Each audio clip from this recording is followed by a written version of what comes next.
Why do so many bad books get published? It's a question I get asked all the time on this channel from writers who are frustrated that books they see in the bookstore are mediocre or poorly executed, while the book that they're querying is getting rejection after rejection. How did this mediocre story with sloppy writing get published while your novel is just gathering dust? You're certainly not alone in this feeling. After all, Goodreads has a dedicated list called the worst books of all time, so plenty of other readers also share in your frustrations about what's being published. I've worked in the book publishing industry for nearly a decade, so today I'm going to break down the 5 reasons why books you think are bad still get published. This is an important lesson for any aspiring author to learn, particularly if you have your eyes set on traditional publishing. There are several reasons why a bad book might get published, but the top reason is that they provide an emotional experience for the reader. That could be the heart-racing suspense of a thriller, or a swoon-worthy love story in a romance, or escapism in a fantasy. Even anger or outrage is an emotional response that could draw readers to a book. That's why there's often a lot of buzz around controversial books that some readers love and others hate. These debating opinions lead to even more people talking about the book and then purchasing it.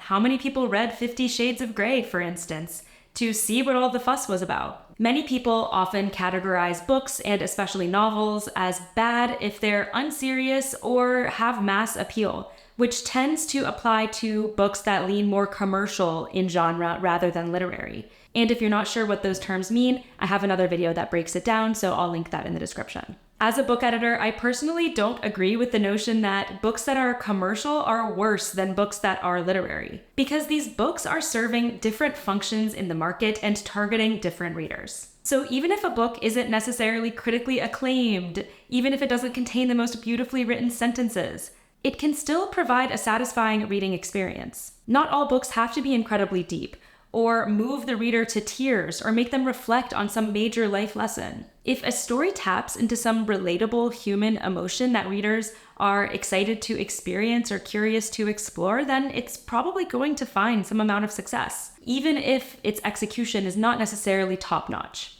The next reason why bad books get published is because they hit the timing jackpot. Sometimes the popularity of a book comes down to being published at the right time. That said, it's impossible to try to time or game the publishing market. The traditional publishing industry tends to move at a snail's pace.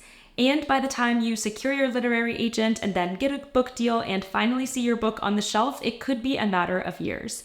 By then, trends have come and gone.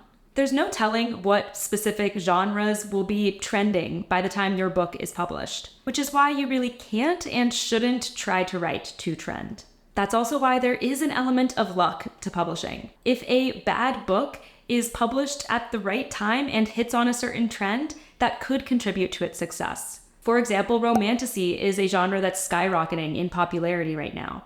And these publishing trends can be frustrating for authors, particularly if you're not writing in a genre that is particularly hot at the moment. But remember, it is not a requirement to be writing in a trending genre to get a book deal. Every year, there are plenty of books being published by traditional publishers, both in trending genres and in non-trending genres. And keep in mind that trends are cyclical. Just because your genre isn't trending right now doesn't mean it won't be next year or the year after that. Who knows, maybe your genre will be the next big thing in publishing. Another top reason why bad books get published is because the publisher sees dollar signs. Although writing a book is an art form, publishing is a business first and foremost. Publishers are ultimately going to choose the books that they think they can sell to the most readers, because they're interested in making the most profit.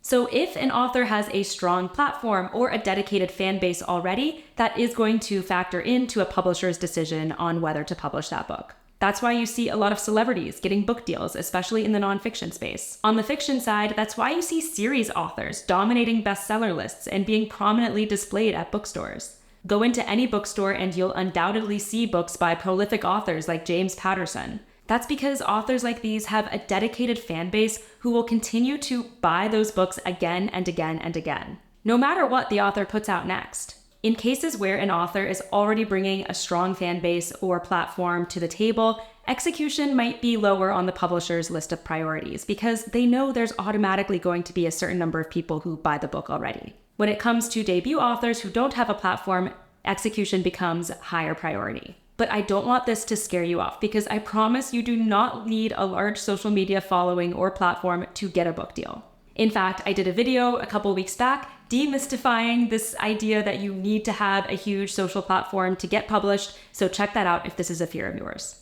If you liked this video so far, give me a thumbs up to let me know, and don't forget to subscribe and hit the notification bell so you don't miss next week's video. Every week, I either talk about the publishing industry like today, or I give tactical writing advice you can apply to your work in progress right now.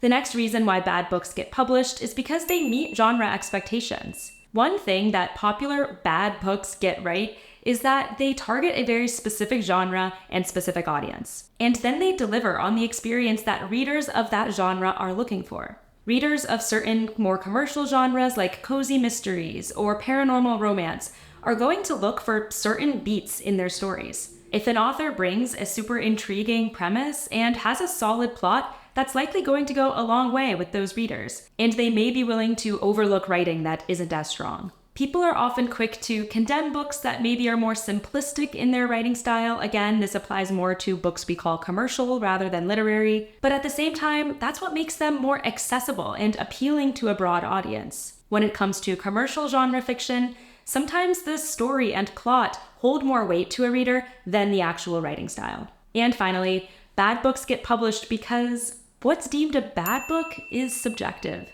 The fact that you see books that you think are bad on bestseller lists and in bookstores just proves how subjective this industry really is. Clearly not all the readers who flocked to buy that book thought it was bad.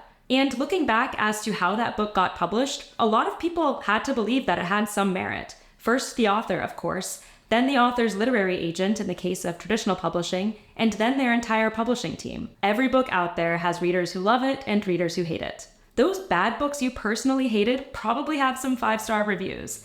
And if you check the reviews of your favorite book that you love, I guarantee you'll find some 1-star reviews as well. I know it can be frustrating when you're querying and getting rejections to see books that you think are worse than your book get published, but try to take this as an encouraging sign that you will find your audience as well. After all, if the only books that got published were the books that everyone agreed were great, no book would get published, because we would never arrive at a consensus.